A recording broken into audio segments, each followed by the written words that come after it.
morning, salutations, and all that jazz. Welcome back to another episode of Cam and Focus Weekly. I am Cam of Cam and Focus. With me today is Andrew. How are you today? I'm doing good. Happy to be here. Yeah, I'm happy you're here too. I'm happy this is here. We had to take a break last week due to some unforeseen circumstances, but we're here now. We're ready to get the ball rolling here, and today we're talking about Heat. This movie came out in 1995, and it was directed by Michael Mann. If you don't know who that is, he directed Collateral. He directed Thief. He directed Miami Vice. He directed Tokyo Vice, which is one of my all-time favorite shows on HBO Max. Wow, yeah. Just all around a genius when it comes to crime dramas and things of that nature. And this is one of those movies that I watched it and I was kind of ashamed of myself out because this was the first time watch for me, and I was like, how the hell did this movie just fly under my radar for so long? Like, I had always known of the movie's existence. I had always known that it was very highly praised, and for some reason I just never got around to watching it. I'm kind of in the same boat there. Also a first time watch for me. I think I had heard of it, but I didn't really know what it was. As I'm watching it, and it's almost 3 hours long. It does not feel like it's almost 3 hours long. It really doesn't. I mean, you can feel that it's a long movie, but it doesn't feel like wasted time. Yeah, it doesn't feel like it's dragging on, like it's unnecessary. Yeah, it's like at all. Get to the point. It's every minute matters, and we'll get to it. But that diner scene was just the highlight of the movie. Yeah, 6 minutes, but it feels like it just goes right by. But yeah, definitely the highlight of the movie for sure. So. Yes. And with it being directed by Michael Mann, there's not a whole lot of action, but when it happens, it's rough, it's raw, and it's gritty, and it puts you right into it. But with his style of directing, the most interesting thing about any of his work are the conversations between the characters. It's always so. It makes for such a pleasant viewing experience when you can sit down and listen to people talking and imagine it being an actual conversation that two people would have, as opposed to, this person spouting this thing about the plot and this person spouting this thing about the plot. I hate that. I know. I know. We're looking at you, Star Wars prequels. It's like show, don't tell. I like when someone says this is a bad idea. It's like, yes, we see that. Like, the exposition there is just like, oh my god, just takes you right out. Sir, these energy readings are off the charts. It's like, really? Yeah, no shit. That thing just blew up. I don't need you to tell me these things. But it's like you said with the dialogue, and not to go off on another movie, but like Collateral, which was also a first time watch for me. 95% of the movie takes place in the taxi, and yet you're fully invested, you're engaged, and it's the conversation, it's the dialogue, it's the questions that the characters are asking each other. And then like you said, when it almost makes it to where when a killing happens or the action happens, it like hits you and you're like, whoa, yes, boom. So and that happens a lot in this movie, but it doesn't get any better than this. Yeah, well, it's strange to say this about moments in which killing occurs, but it's like it's so tastefully done. It is. I mean, it really is. And this movie had so many highlights for me, and every scene felt like it built up. It built up the scene before, and it built up the scene coming towards it or coming after it, and that, there is so much really great forward momentum with this movie, which is really hard to do with a movie of this length because it's just under 3 hours. I think without credits, it clocks in at like 2 hours and 45 minutes. Yeah, I think so. So this is by no means a light watch. But from the moment that it started, I was in. I was so invested. Robert De Niro, holy crap, what a monster of an actor. Uh, Hmm. I've seen a lot of his movies, and honestly, this is probably one of my favorites from him. Yeah, well, and while they didn't share any screen time together, they were both in Godfather Part Two, Al Pacino and De Niro. Yeah. Oh yeah. Um, but I think this was one of the. Was this the first movie where they shared screen time together? I think it was. I was kind of Yeah. skimming the trivia section on IMDb, and I think Hmm. it did mention that this was the first movie in which they actually Okay. shared screen time together. Wow. I mean, obviously, I know that they've went on to act in other things together, but Sure. um, yeah, you have two powerhouses going against each other, and Yeah. both trying to be two steps ahead of the other, and Yeah. sometimes Yeah. and it goes back and forth on who that works out for. You know. Yeah. Well, you have you have the cops and robbers dynamic here, and what really makes for an interesting story when you have this type of character dynamic is that cat and mouse game. And Mhm. sometimes it's great, sometimes it's really not. Yeah. um, there have been plenty of those types of movies, many of which were inspired by Heat, mind you, Mhm. that just didn't pan out, as well as the director thought that they were going to. And this one really set a hell of a standard. Watching this movie, because it came out in 1995, but watching this movie, I can see so many other films that were inspired by this. Namely, The Dark Knight. I actually watched Oh yeah. a video essay about that. But another one that I kind of got a hint of that I was a little bit surprised by was Captain America: Civil War. Uh, Oh yeah. and the main scene that set it off for me was that diner conversation. I saw so much similarity between the conversation that they have in that diner versus the Mhm. conversation that Tony Stark and Captain America have inside the what's the Oh gosh. whatever building that they're Building. in Yeah, after government. Captain America gets captured by Yeah. the With FBI or yeah. whatever. De Niro goes, he turns to Pacino. Did you know? Because uh, yeah, I that go. would have been like, oh Oh man, I love seeing those two together. It was so good. yeah. And you really get the impression with this conversation that these two men are different sides of the same coin. Mhm. Like either one of them could have very easily been on the other side. Mhm. Al Pacino could have very easily been that criminal type of character, and Robert De Niro could have very easily been that detective. I guess you would call him a detective, Yeah. and they're kind of waxing philosophical about it, and I latched onto every single word they said. From talking about what a normal life could be to talking about the dreams that they have. Mhm. It's riveting stuff. Oh yeah, and they're both trying to figure out how they can checkmate the other. Because Oh yeah. at that point, Pacino knows what De Niro's doing, but he doesn't have any proof. And um, Hey, Dingus. No, no, no, you're just in time. I really only just yeah, got started. Well, we were actually a few minutes late, so no yeah, worries there. you're not late. We were just early. A No, that wizard doesn't is work. never late, Never Frodo late. Yeah, Baggins. we wanted to start when we started. That's right.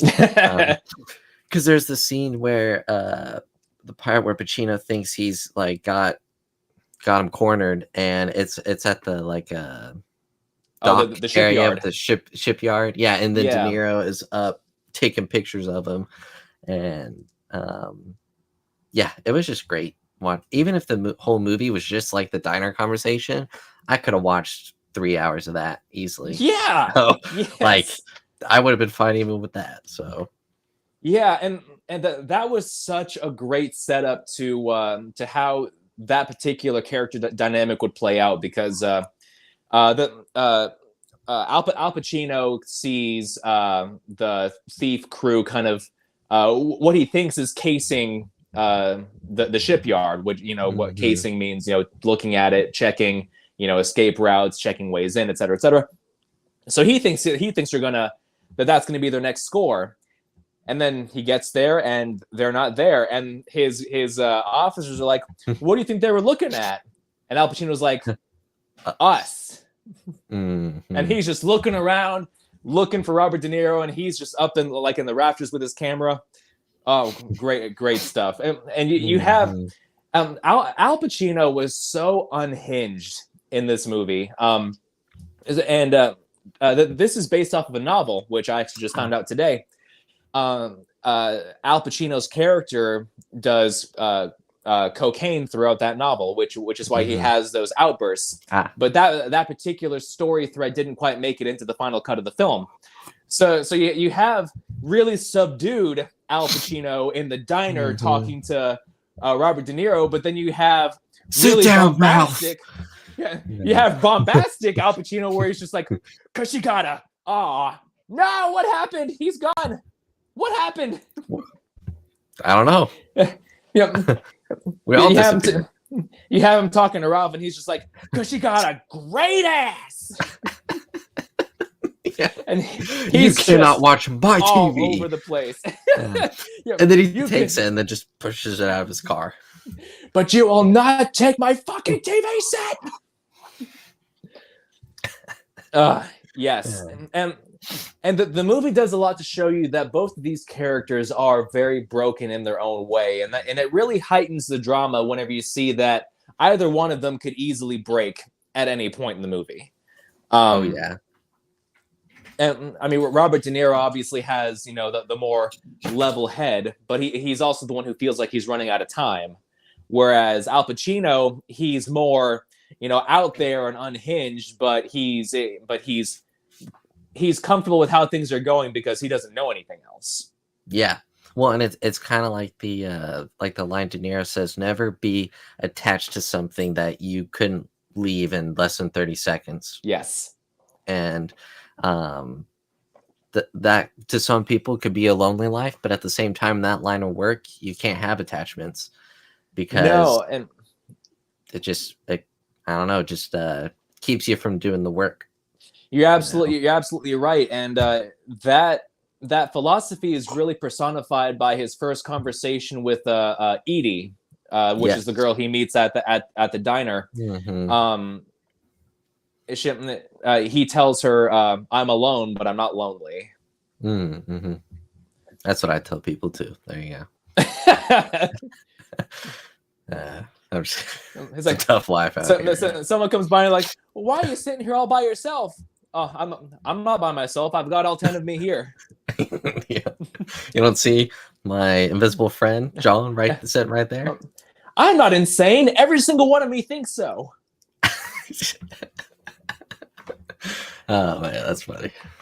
And it's great whenever your main character's central philosophy gets challenged, because he has this philosophy of, never get attached to anything, be ready to drop it all at a moment's notice. But then he meets this girl, and something about her just keeps on pulling him back, only for him to have to leave her at the end, bringing it all full circle. Mm-hmm. Yeah, he just looks at her and he's like, "Oh well," Yeah. Nah, I'm kidding. No, it was tough for him. Like he kind of hesitated for a second, because when Pacino kind of got lost in the crowd, he almost looked like he was going to get in the car. Yeah. And he was like, "No, I just got to run. I'll just run to the airport." And whenever he talks to Al Pacino and he tells him the dream, where he's drowning, and he thinks that it means he doesn't have enough time. Not having enough time is kind of the central theme to Robert De Niro's character, because he thinks he has enough time to go and exact revenge on Waingro, which is the scummy guy that he worked with before. Only to find out that he didn't have enough time. He only had enough time to either escape or to deal with him, and he dealt with him, so he couldn't escape. Yeah. And let's talk about that guy for a second. I knew he was trouble whenever I saw that freaking haircut. Yes, it was like a trope in the 80s and 90s. Oh my god, he had the mullet, like the but facial the kind hair. of shaved top. I was like, oh yeah, he's gonna be the loose cannon. And he's cocky. Turns out he was. So he was like, he thought he was all that. So when the cop was like, he was like, you don't want to mess with me. It's like, bro, you're just a henchman. What are you talking about? Like, yeah. Well, and he's the one that screws up the entire first heist because because of how unhinged he is. And it turns out later that he kind of gets off on killing people, and he had no reason to kill that guy. He was just looking at him and just it's just like the girl for hire. I shouldn't quotate because that's true. The girl for hire. I mean, once he uses her, he's like, you're not. It's like no one can see like who he is because he's on the run. So it's like, he has to kill her. So or chooses to kill her. So and I will say that the one thing about this movie that shows its age, oddly enough, is that girl's performance. Yeah, because I could like every line out of her mouth, I was like, oh, that is so artificial. I'm acting. And he kills her, and it's really messed up and blah blah blah. But oh my god, I could not wait for her to get off screen. You couldn't wait. You're the best I ever had. I'm just, oh god, get away from me. Like, lady, was this your first hire? Like, what the heck? Jesus Christ, yes. Yeah. Well, one of the main reasons that I wanted to watch this movie in the first place was Val Kilmer, rest in peace. We lost an absolute legend a couple weeks ago. Lost him. I believe it was complications with pneumonia that ended up taking him, but he had been battling throat cancer for a long time. So definitely rest in peace to him. He didn't have a whole lot of screen time in this movie, but the screen time he had, holy shit. Oh yeah. He participated in probably the best cops and robbers shootout scene ever put to film. Oh, ever. Yeah. Easily. And like the way that he and Robert De Niro were kind of covering each other, one guy shoots, the other guy moves, and then the other guy shoots, and the first guy moves. That is a very tactically sound strategy, and you see that a lot in the military as well, and SWAT teams. So that I love tactical accuracy. I love that. It makes me happy. But something that I read today actually, because I was looking through some stuff trying to get get prepped for this. The sound effects for the guns that they were using, those weren't inserted in later. That they actually that they used actual microphones to capture the sound of the guns themselves. So that makes a lot of sense. Oh yeah, what you're hearing is the actual live audio.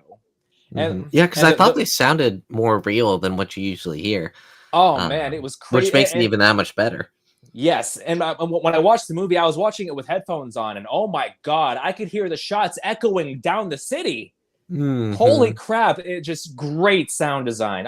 I say sound design. It's like, oh yeah, well, I just put a microphone up to a gun, but well, still, they chose to do that instead of put it in later. So yeah, it's tiny stuff like that when you add them all together, it just makes for a great movie. Oh yeah, something that maybe not everyone would think of, but you're like, just that authenticity of the sound makes the experience just that much better. Yeah, it does. I can only imagine like what this movie would have sounded like in the theater. Oh yeah. Like it would have shook the seat beneath your butt. Yeah, especially if you're like in the middle of the middle row where all the speakers hit. Oh yeah, that would have been like yeah, you'd be like Sheldon Cooper in The Big Bang Theory, looking for the acoustic sweet spot in a movie theater. He's just going from seat to seat, going ha, ho.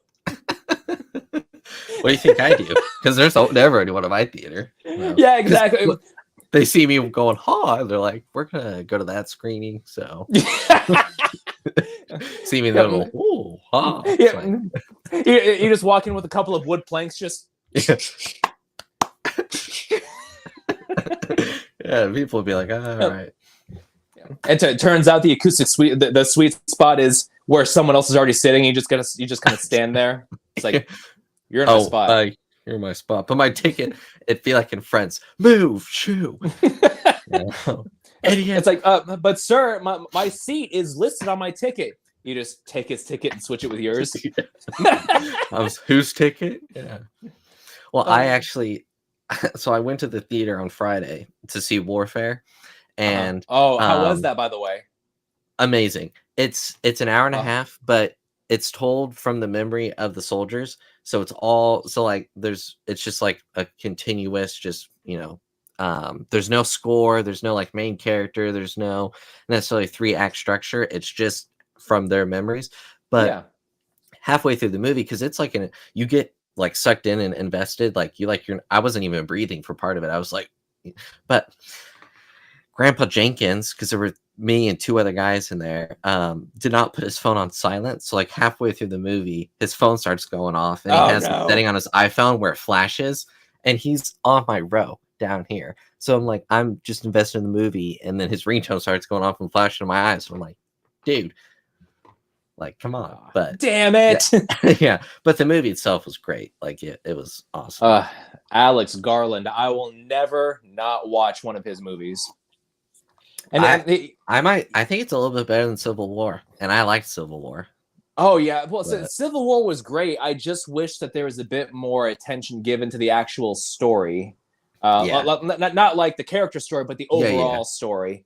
Mm-hmm. But I will watch anything that man works on. I mean, he's great. I also saw Drop on the same day, which was pretty good. That's a new Blumhouse thriller. Yeah. That was pretty good. A little rushed at the end, but it still worked for me. Like I guessed a couple times of, this is where it's going to go. Sure. And it did not. It wasn't predictable. So I like that. I don't like it when I can guess it.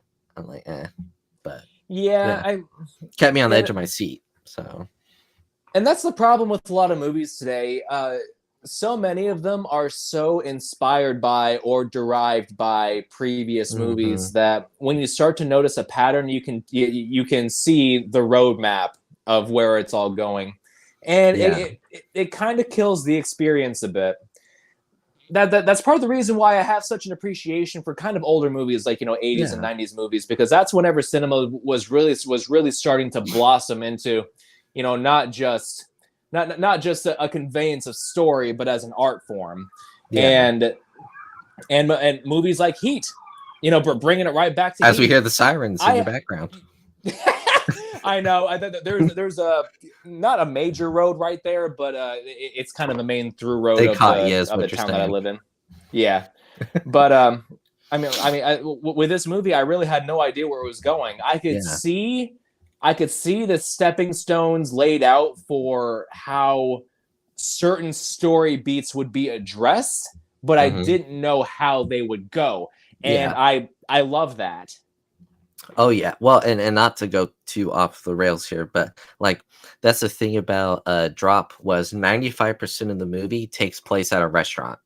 Yeah, and it's the lady, and she's on a date with a guy, and it's just their dialogue back and forth, and then like with the waiter and all this stuff, and you're just invested in it the whole time. And I know the director Christopher Landon talked about originality in Hollywood, how that's not much of a thing anymore, but you're seeing a lot of these more independent studios, Neon, A24, Blumhouse. They're doing a lot of original stuff, and it's good. Like a lot of it is sometimes better than what the major studios are putting out. Oh, and by far. Anyway, I don't mean to go off on all that, but kind of like with this movie, it just constant twists and turns and keeps you engaged. Because if you can predict it, if you predict it and there's 45 minutes left in the movie, it's just boring. But not being able to, you're kind of waiting for your prediction to come true. Yeah, and you're just like, you're less engaged versus you're like, oh, I've been wrong 3 times. I need to see where this goes. You're like, hey, and there is a sequel to this movie coming out soon. I saw that. Well, Yeah. well, I don't know about soon, but it's in production right now. It is called Heat 2, and it is based off the second book. Oh, good. So they're not just, it's not just a No, money no, no, no, grab. no. It's yeah. Good. Okay. And it will be directed again by Michael Mann. So this Okay, will be good. consistently his vision. The two cast members that are confirmed for the movie are Austin Butler. He's going to be playing Val Kilmer's character. Oh wow. You know what? I see it. And Adam Driver is going to be playing a young Neil McCauley, which was Robert De Niro's character. Yeah. Oh wow. So it's almost like a prequel in a way. It's the way it's described is it explores their backstories and the conclusions of their stories. Oh, so it's kind of like a Godfather Part 2. Yeah. So I think it's going to kind of bounce back and forth. But you get a running scene at the end of Pacino. Yeah. Get back here. Yeah. What's he like? 80 years old now? Something like that. Yeah. I would love to see Al Pacino trying to attempt a Tom Cruise sprint. That would be funny. Dude, Adam Driver and Austin Butler, that's a good base cast right there. So yeah. And there was a video that was floating around on YouTube for a while. This was either just before or just after Dune Part 2 release. It was a video of Austin Butler doing tactical gun training. I remember you sharing that with me. Yeah. Yeah, and he's a damn good shot. But I think it's for this movie. That would make sense. Because Val Kilmer's character, his name's Chris. He's kind of almost the muscle of the crew. He's the sharpshooter. He's the sniper. He's the one who carries the big gun. So I think that's what that's for. Yeah. And yeah. I'll be curious to see that. I love Austin Butler. I haven't seen a whole lot of him, but loved him in Elvis. Loved him in Dune Part 2. Loved him in Bike Ride. Did you see Bike Riders? Yes. Yeah, he was that was really good. The overall movie itself was kind of hit or miss, but Austin Butler was really good in it, and Tom Hardy was great. What I love about Austin Butler is the dedication to his role. Yes. I mean, he goes even Elvis. He spent 3 years just to get the voice. Yeah, and then the mannerisms and everything. Dune Part 2. I mean, he dedication. Fade Routha. I mean, if he started last year training for this movie and it's just now been announced within the last few months, imagine where he'll be once they're filming. You can't. He's just great. He's one of the best actors currently, young actors currently working. And then of course, agreed. Adam Driver too. Adam Driver's just as dedicated. I mean, Kylo Ren's one of the best parts of the sequel trilogy. Yeah.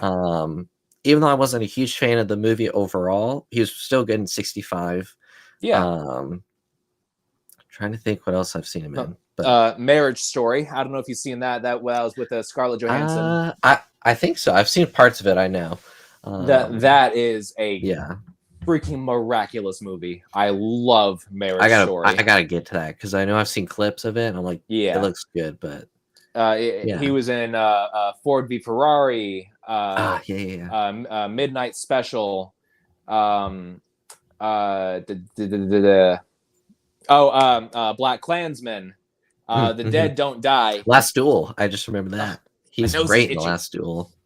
Yes, the Last Duel. I mean that movie bombed so hard at the box office, but which is like that's crazy to me because directed by Ridley Scott. I mean, this guy is Alien, Gladiator. Yeah. I mean, what the hell? You got Martian. Matt Damon, The Martian, exactly. Yeah. You got Matt Damon, you got Adam Driver, you got Ben Affleck, you got Jodie Comer. I mean, just star-studded cast. I don't know if it was because theaters were still new to being open from the pandemic. A lot of people were still hesitant to go because I didn't see it till it was streaming. And I thought what was really cool about the movie is they got a lady to write the female perspective of the movie, so it didn't feel like, oh, this is a guy writing this part. So it just felt more authentic that way. But yeah, great movie. Yeah, and you talk about dedication to a role. I mean, Adam Driver's physical acting, especially during that last the last duel. Yeah. My God, I mean, brutal, absolutely brutal. I mean, he throws himself into the action, and I really appreciate that about an actor. I mean, you have actors like Adam Driver. You have your actors like Tom Cruise. You have your actors like Jackie Chan. The ones who want to do the stunt work, and not just want to, but they can do the stunt work. Yeah. It's way too often that we see an actor who is the face of a character, but not the actions of the character. Like low hanging fruit here, Scarlett Johansson. Yeah. I mean, she's great as Black Widow. She nails the dramatic bits, but she doesn't do any stunt work. So when you watch the movie when you watch her movies knowing that, it's very hard to not notice. Yeah. Well, speaking of stunts, did you see that starting in 2027, the Oscars is going to have a category for stunt work? It's about fucking time. Yeah, I know. I'm like, why can't they do it next year? But whatever. I mean, think about how many awards John Wick would have won. Mission Impossible.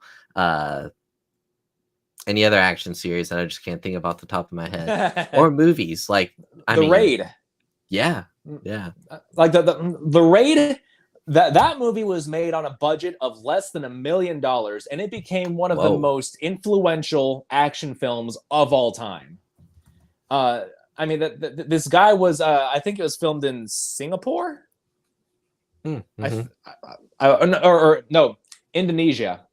I'm pretty sure it was Indonesia, but I mean, this director, I forget his name, but he wanted to film an Indonesian action Gareth movie. Evans. So, yes, he wanted to film an Indonesian action movie, and so he went there. He met up with the actors. He studied the martial arts, and he freaking made the movie. And holy crap!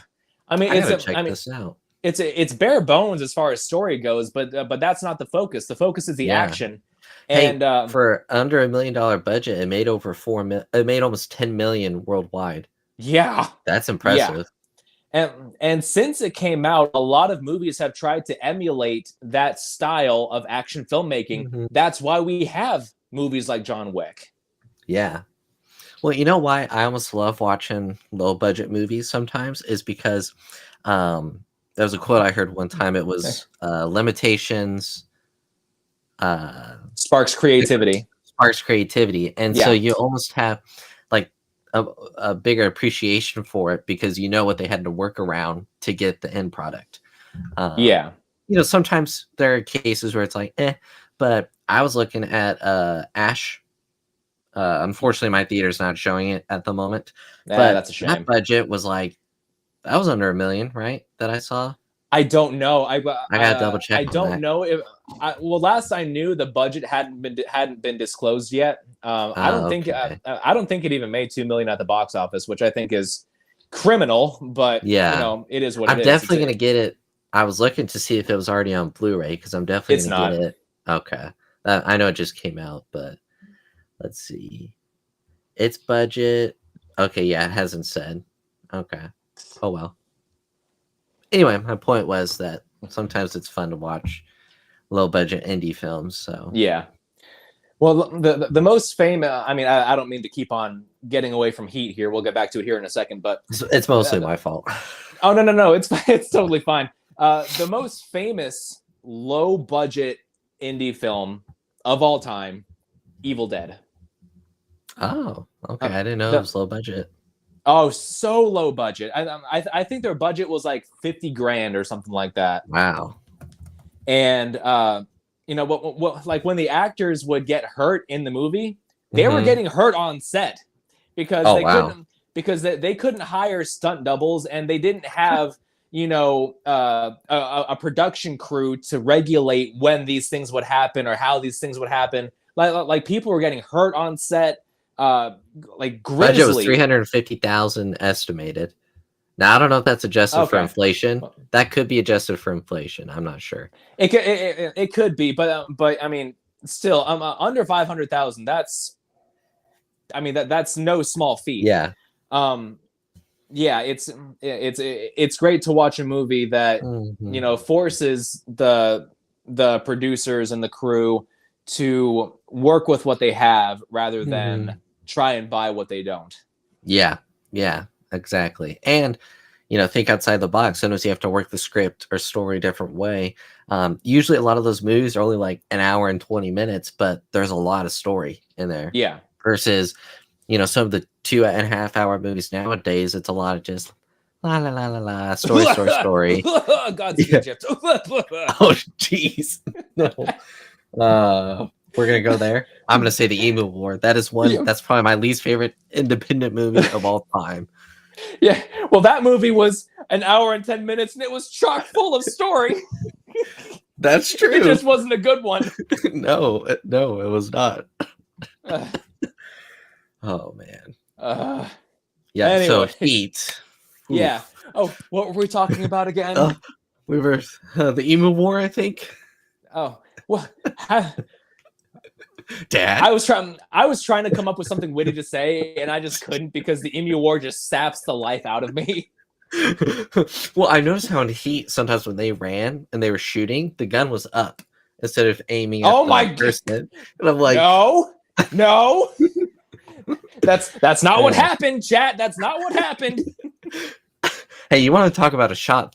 Talk about Al Pacino because he's chasing the one guy and the guy picks up a kid because he thinks that's a shield, and Al Pacino is able to, kill the guy right in the noggin. Yeah, and he was a cushion for the kid, so it worked out. Yeah, ways, Yeah, and regarding the thief crew, you didn't really know too much about any of them outside of Robert De Niro, Val Kilmer, and well, really, that's kind of it. That's pretty much it for the other two guys. The other guys. I mean, you had Danny Trejo in there. That's right. Yeah. Which, he helped out a bit in the first heist, but later on in the movie, he was just there to kind of be the snitch. Mm-hmm. But it is what it is. And what was the name of the actor of the other guy? Tom Sizemore. Okay. You didn't know too much about him either, other than during that one dinner scene, it looked like he had a family. Yeah. But going through the movie, I was kind of thinking, okay, well, are they ever going to expand on these characters? Oh, wow, he's dead. Okay, never mind. Yeah. There you go. Well, I liked the dynamic between Val Kilmer and his wife. Yeah. Very strained marriage. Yeah. But even towards the end of the movie, there was still that general respect for each other. Yeah. To where she's like, that's not him. And obviously he had cut his hair and his face was kind of banged up a bit and he had changed his identity. But she just as easily could have been like, screw this guy. That's him. Yeah. And that scene kind of had me on the edge of my seat for a bit too, because I was like, okay, she doesn't like him. She's with him, for because she kind of has to be, but she doesn't like him. So how's this going to play out? And then when she goes out and she sees him on the road, and she does that gesture with her hands, I was like, oh, okay, she likes him enough to not want to see him go down. I respect that. I like that. Mm-hmm. Yeah. What'd you think of Natalie Portman? I know her role's kind of small, but she had 2 or 3 scenes in the movie. I think so. Yeah. Yeah. She didn't have a whole lot to do.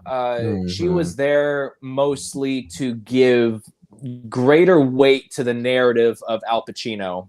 But I mean, what screen time she had was effective. I mean, she had decent range. Yeah. And Natalie Portman at this point was she had to have been like 12 or something. Yeah, because this was pre-Star Wars, so yeah, and she had some chops. I'm not gonna lie. I mean, she portrayed that hurt and betrayed daughter fairly well. they talk a lot about how much of an asshole her father is, but we never see him. We don't know who he is. But she carried that particular story thread very well with just her acting alone, which I was actually really impressed by. Oh yeah, because I think this was the youngest I've seen her in a movie. So I was curious to see, and yeah, I thought she did pretty good. So yeah. Man, this movie was such a breath of fresh air for me, because I actually watched Infinity War again today, and Infinity War, one of the best of the MCU, for sure. But as I'm watching it, I start to feel like, okay, this is just the MCU. I feel like, I'm not getting anything else out of it by rewatching it. And then I go and watch a movie like this, and it's like it gives me a whole new reason to go out and watch movies again. Yeah, kind of makes you fall in love with movies again. Yeah, it really does. Well, with Hollywood being so oversaturated with Star Wars and Marvel and all DC the big IPs and all these huge franchises. Now we have like the Super Smash Brothers franchise coming with Sonic and Mario and Detective Pikachu and all that. We got Minecraft now. Fucking Minecraft, yeah. And of all the games you could have made a movie about, it had to be Minecraft. No, it couldn't be Zelda. It couldn't be Metroid. It couldn't be Metal Gear Solid. It couldn't be. Well, I was going to say Ghost of Tsushima, but that is coming out though. Directed by Chad Stahelski, the director of John Wick. Which hell yeah, nice. There's The Last of Us. I don't know if you've seen that. Yes, I do love The Last of Us. I never played the games, but I haven't either. Yeah, but the show just so good. You know what premiered right now while we were doing this show? Season 2.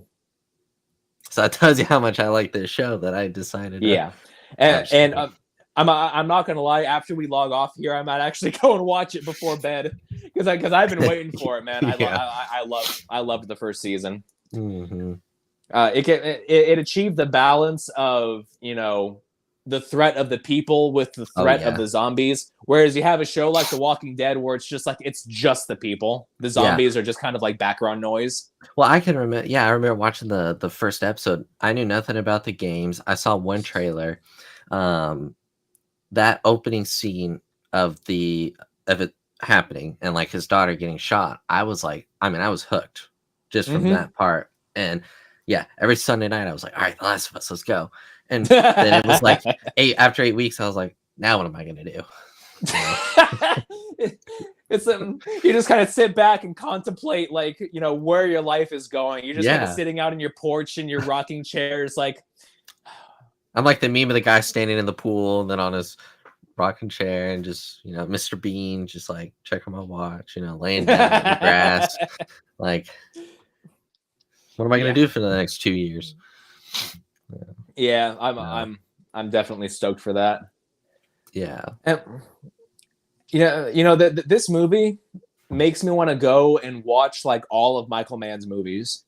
To date, all that I know that I've seen from him are this one, Tokyo Vice, and this one, Tokyo Vice, Collateral, and Thief. If you haven't seen Thief, so good. Like I said, Collateral was the first movie of his that I watched, and I mean, at the end of that movie, I was just like, wow, like what did I just watch in a good way? Yeah, like I was like, that was awesome. So then when I saw we were doing Heat, I was like, all right, no reason for this to be bad, Yeah, well, if you do have HBO Max, definitely watch Tokyo Vice. It's very much a Michael Mann project. You have the heavy drama, you have the really deep conversations, you have the really impactful action when it happens. I will say, the first episode is rough. Like the dubbing is super weird. Like the lips hardly match up sometimes. A lot of the editing is super choppy. Got some Kroll stuff going on there. Oh yeah, 100%. But it's a good setup. But once you make it past that first episode, it's like it's like a completely different show. And You're like, not in what terms of happened story, but here? in terms of like the overall editing and all that. And from then on, it becomes just such a wild ride. One of my favorite shows of all time. And that's the thing. I always give I like to give a show a couple episodes before I decide I'm not going to watch it, because usually the first few episodes it's establishing. Yeah. It's maybe not going to be the best. Like very rarely is the first season of a show the best season of a show. Yeah. So, but yeah, I'll definitely have to add that to my watch list. So. Oh, for sure. It stars Ansel Elgort, which if you don't know who he is, Baby Driver. It also stars Ken Watanabe, who was Katsumoto in The Last Samurai. Okay. Yeah, and most of the show is in Japanese. I mean, there are lots of English sections. That's what subtitles are for. So yeah, exactly. Yeah. And I love that authenticity. I love whenever a show really commits, or a show or a movie really commits to its native language. Well, like Inglourious Bastards, most of the movie's in German. Yeah, that's true. And it's, I mean, as a fellow German myself, I gotta say I really appreciate that dedication. To say you're a little bit more than me, I think I'm an 8th German, so I gotcha. Yeah. Or 2/15. I'm 2/15 German, so 2/15. How would that work in a lineage sense? Like what percentage of your ancestry is German to end up with you being 2/15 German? It's a quote from The Office. Michael says that he's Mexican to Oscar, and Oscar asks him how much, and Michael says 2/15, and Oscar's like 2/15. That doesn't even make any sense, and Michael's like 2/15. So, yeah. You're not Jim. Jim's not Asian. Oh, you never noticed? Hats off to you for not seeing race. Yeah, wait, you're not Jim? This is Jim. What? How did you? Oh. I loved for the marketing for If. I don't know if you ever saw that, but I did. I saw that in theaters, actually. Yeah. When they were doing the marketing for it, it was like Ryan Reynolds talking with John Krasinski for the director. They got Randall Park to be like, "I'm John Krasinski," and Ryan Reynolds is like, he's like, "No, you're not John Krasinski," you know? Oh, that's funny. Yeah. I love the commitment to the bit. That's awesome. If was a decent movie. It was. As a family movie goes, it tackled some pretty heavy themes. I forget the name of the lead actress, but she was really good. Yeah. Ryan Reynolds was great. John Krasinski was great. Really good movie. If you haven't checked it out, definitely check it out. Yeah, it was pretty good.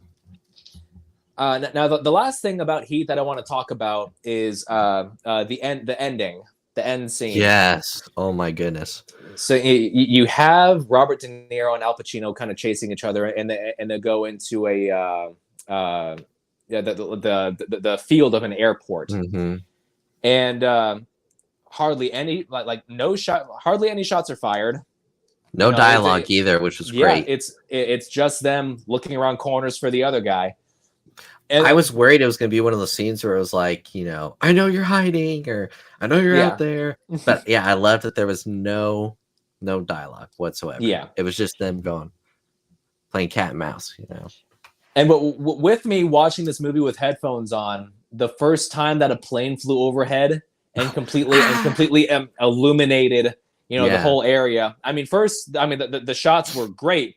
But the sound of the airplane, I was like, "Oh my god!"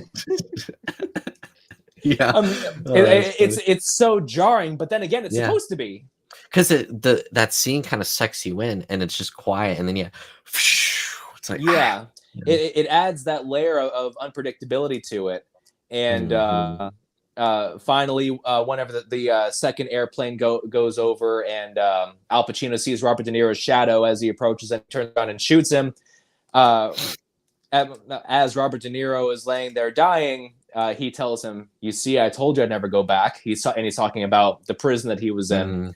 I love that. I love whenever a character goes out on their own terms. It was And beautiful. I honestly, if it weren't for the diner scene, this would be my favorite part of the movie. oh yeah, And even too, because I don't even know why I didn't think this when I was watching it. I didn't know it was about to end because I was just so invested. I was like, there's going to be something else added to it. And so when it ended, that final shot, I was just like, wow, yeah. Well, what a way to and end the movie. well, it brings that diner scene full circle because you have these two characters who have a legitimate mutual respect for each other, and Al Pacino walks over and holds Robert De Niro's hand so he doesn't have to die alone.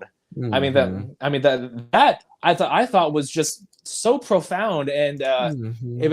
it gave their conversation in that diner so much more narrative weight to fall back on because Mm-hmm. it's just it brings it all together. It's just some Yeah. great connective tissue there. And then Mm-hmm. like you said, after that the movie just ends, Yeah. and it kind of gives the same vibe of Collateral as like Oh a one bad night kind of thing. yeah. Even though this movie takes place over the course of however long, but Yeah. uh, you know, you watch it and you're like, okay, well this happens, it sucked, life goes on. Yeah. Well, on some movies that try to do this and they fail, is this movie stayed with me after I watched it. Like it didn't Yeah, feel like once it was done and I was like, okay. And I was like, that was kind of a letdown. Like, I mean, it stuck with me for a couple days where I was just thinking about it. And like you said, that's just a testament to good storytelling, good, you know, I was about to say writing, but that's storytelling, whatever.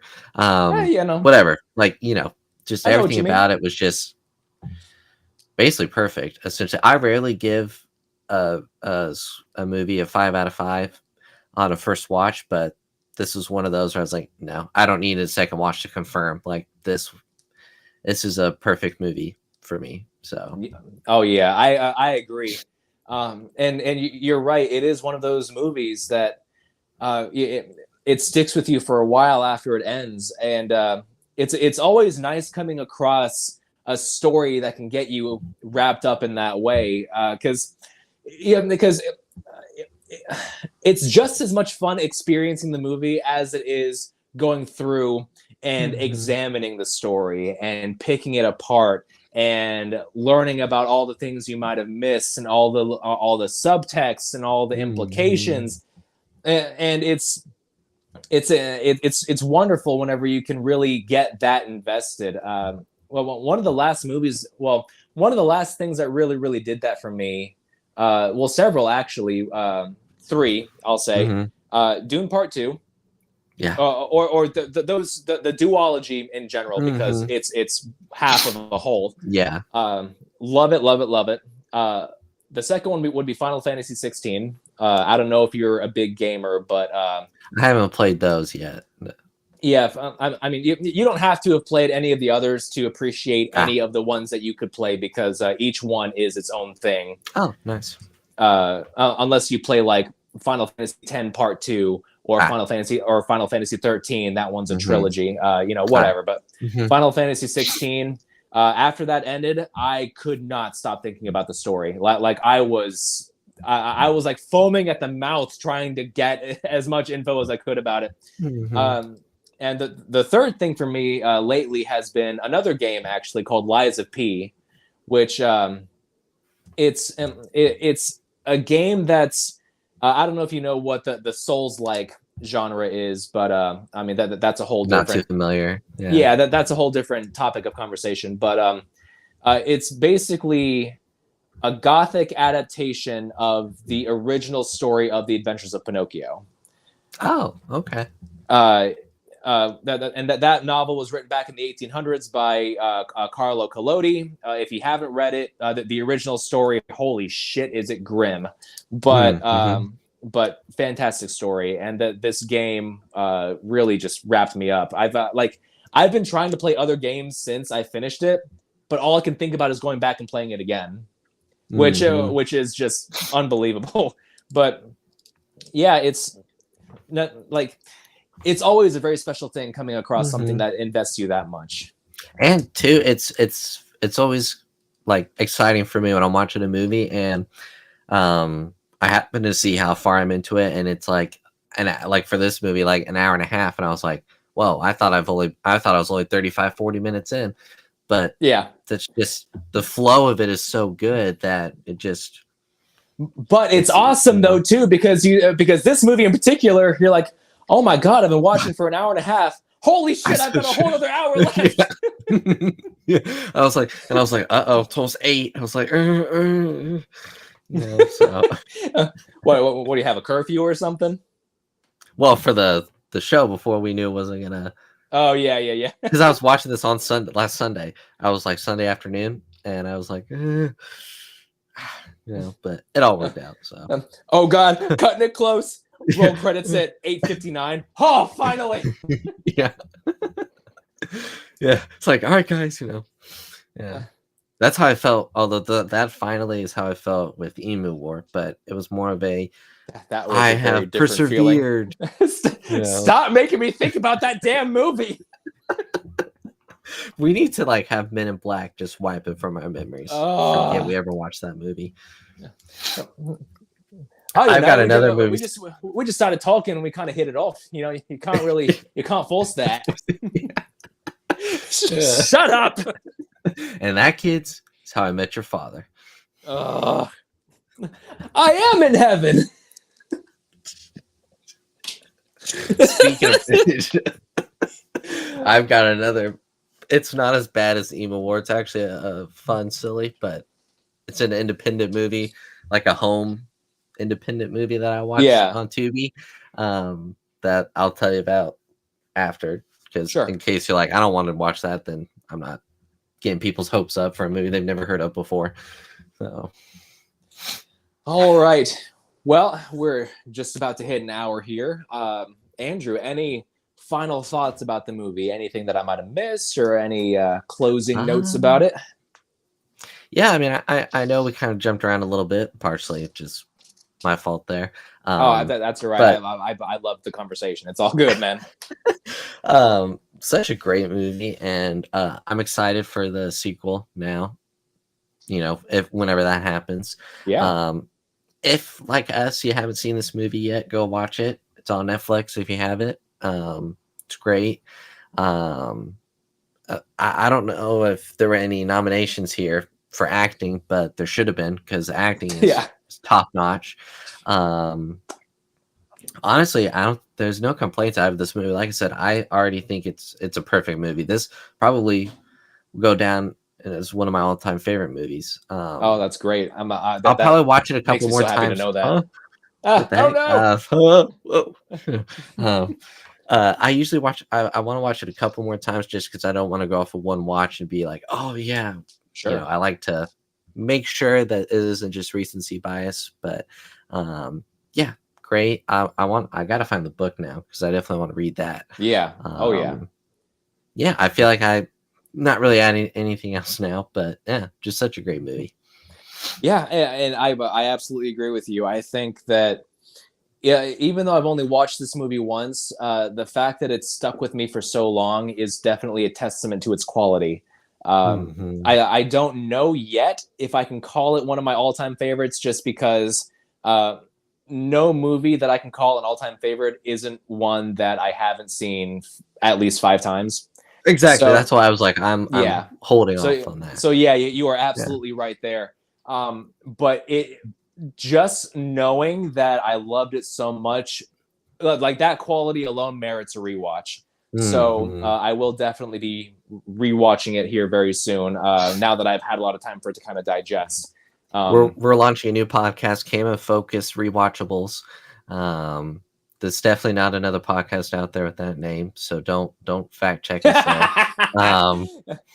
Well, I mean that could be a topic of one of our videos. Movies that we can rewatch endlessly. I certainly have a few. Oh yeah. All right. Sorry about that. Oh no, that's okay. I'm definitely open for any and all ideas. So, do you have any shameless plugs for our loyal viewers? Yeah. If after watching this episode you're like, I gotta have more Andrew, just for whatever reason, Okay, I'm gonna go ahead and block him on Facebook. Yes. Wait, let me re-specify that. No, I'm just kidding. Tomorrow over on the Came of Focus. Tomorrow on the Feast of Fandoms YouTube channel for MCU Monday, we're going to be discussing episode 8 of Daredevil Born Again, which was great.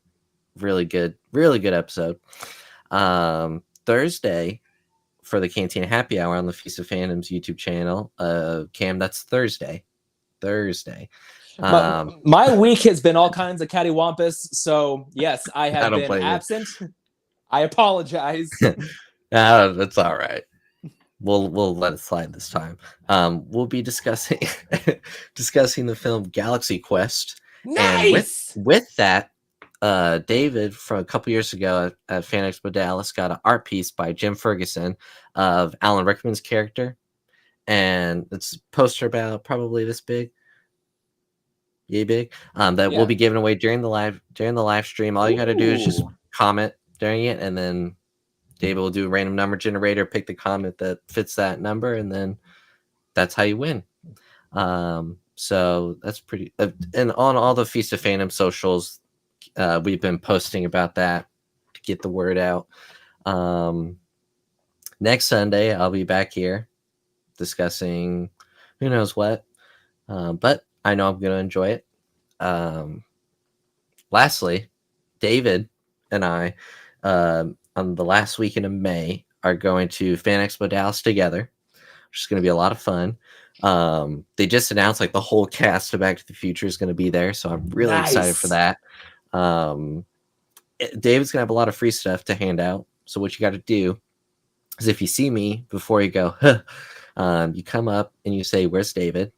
I'll tell you where David is. You go to David and say Lone Star sent me, and then that's a code for then David to give you your free item. So very nice. Fun. Yeah. So it's all my shameless plugs. I'm not used to doing that many. Whew. Yeah, well, mine are about the same. You guys can catch me again over on Feast of Fandoms Thursday night at 9:30 Eastern Standard Time for the I keep on wanting to say GNN Cantina Happy Hour. Yeah. I keep on having to remind myself that's not a thing anymore. No. But yes, the Feast of Fandoms Cantina Happy Hour.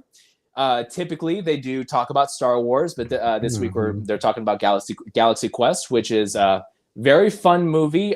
Tim Allen, Alan Rickman, Sigourney Weaver. It's a nice satire or a parody of Star Trek, which, you know, that as good as that stuff is, it deserves to be parodied. Yeah, well, look at Spaceballs. We just did that a couple weeks ago. Yes, exactly. So, yeah. And then, next Sunday over here on Cam and Focus at 9 p.m. Eastern Standard, we'll be live again for Cam and Focus Weekly. I am getting ready to, getting ready. It's not for almost another 3 weeks, but I am going to go see Thunderbolts. Nice. On opening night. I have been freaking foaming at the mouth for that movie. I want it so badly. And I'll be doing another Cam and Focus first impressions video after I leave the theater there. So if you haven't seen my first impressions video, I did that for Ash. That's over in my videos tab. That's so far the best performing video on my channel, which I think is really, really cool. Yeah, gets the word out for the movie, you know. Yeah, exactly. Unfortunately, it probably bombed, but you know, it is what it is. Maybe the digital sales will be good. So. Yeah. Well, I know that I'll be buying it on Blu-ray because I definitely want to rewatch that one. So, anyways, thank you everybody for joining us on this episode of Cam and Focus Weekly, and thank you, Andrew, very much for joining me. I had so much fun talking about Heat. First we're talking about Cold next week. Next week we'll do Snowpiercer. I haven't seen it yet, so who knows?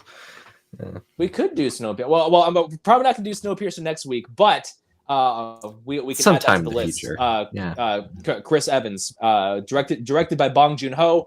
If you don't know who that is, he was the director of Parasite. Fantastic. The guy knows how to make fantastic movies, and it has that nice Korean flavor of Korean style storytelling in there. So check it out if you haven't seen it. Don't know yet when we'll be doing that on the channel, but it'll come eventually. Turn on your notifications so you know. Yeah, exactly. Like and subscribe.